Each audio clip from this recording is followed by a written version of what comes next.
Quando nós passamos para o capítulo 3, do versículo 1 até o capítulo 4, versículo 13, ele passa a defender que Cristo é superior a Moisés.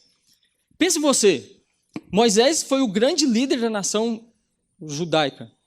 Os hebreus eles foram libertos do cativeiro lá do Egito por meio de Moisés. Moisés é aquele que esteve no monte lá por 40 dias, recebeu toda a lei. O cara simplesmente era o maior líder que a nação hebraica, o povo judeu, conhecia. Era difícil realmente fazer esse povo se desvencilhar disso, deixar um pouco de lado aquela admiração toda por Moisés, e talvez no coração deles ficasse aquela questão assim, mas tá, Jesus e... Então, assim, havia uma competição no coração daquele povo entre Moisés e Jesus, apesar de reconhecerem Jesus, mas e Moisés? A gente não pode abandonar o que Moisés fez e tudo mais. E ele vem mostrando que não há essa dificuldade. Porque Moisés é servo de Cristo. Moisés servia a Cristo. Ainda que no Antigo Testamento ele era um servo do Senhor Jesus. E que Moisés estava abaixo de Jesus, ou seja, Jesus acima de Moisés. Olha aí comigo no versículo 3 do capítulo 3. Nós vamos ver isso de forma um pouco clara. Olha o que diz aí. Abre aí, por favor. Jesus, todavia, tem sido considerado digno de tanto maior glória do que quem? Do que Moisés. Quanto maior honra do que a casa tem quanto maior honra do que a casa tem aquele que a estabeleceu. Ou seja, de forma clara, ele coloca que a maior honra e a maior glória deve ser dada a Cristo, a Jesus, e não a Moisés.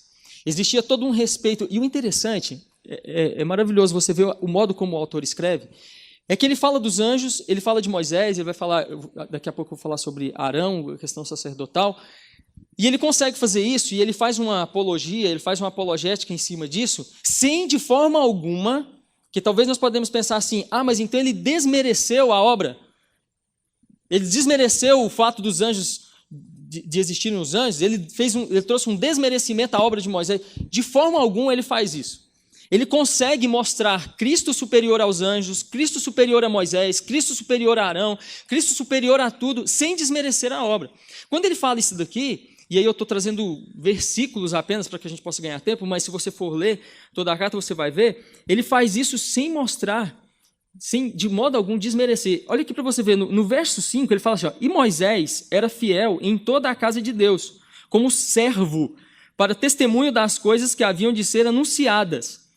Então, assim, ele mostra que Moisés realmente era fiel, ele era um servo da casa de Deus, mas ele era servo, ele não era o Senhor. Cristo não, Cristo ele é Senhor de todas as coisas, mas ele não desmerece a obra de Moisés. Ele mostra que Moisés foi fiel, ele mostra que Moisés fez aquilo como testemunho apenas para que depois Cristo fosse revelado e toda a obra salvífica fosse revelada a nós, assim como estava sendo revelada àqueles hebreus e assim como Paulo havia revelado em todas as suas cartas, assim como os evangelhos nos revelam.